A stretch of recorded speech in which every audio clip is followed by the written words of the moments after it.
Myanmar ও থাইল্যান্ডের ভূমিকম্পে অনেক ক্ষয়ক্ষতি হয়েছে। শুধু মিয়ানমারেই নিহতের সংখ্যা দাঁড়িয়েছে 144 জন।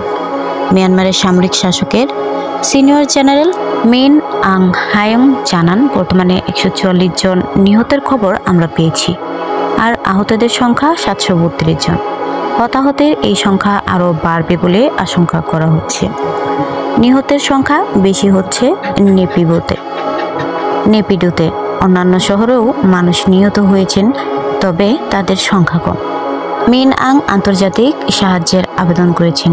মান্দালে এবং নেপিডোর হাসপাতালগুলোতে রক্তদান করার জন্য জনগণের প্রতি উত্তপ্ত আহ্বান জানিয়েছেন। মান্দালে শহরের এক নারীর নাম প্রকাশ না করার শর্তে বলেন, আমার শহরে অনেক ভবন ধসে পড়েছে। আমি সাগাইন শহরে আমার পরিবারের সঙ্গে যোগাযোগ করতে পারছি না। ফোন লাইনও বন্ধ হয়ে গেছে।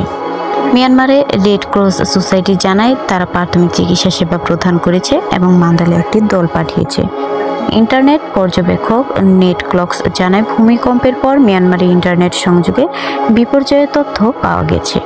এদিকে নেট ব্লকস ও তাদের এক্স পোস্টে জানায়, বিদ্যুৎ বন্ধ ও টেলিকম লাইন ভেঙে যাওয়ার কারণে উদ্ধার কাজে বাধা সৃষ্টি হয়েছে।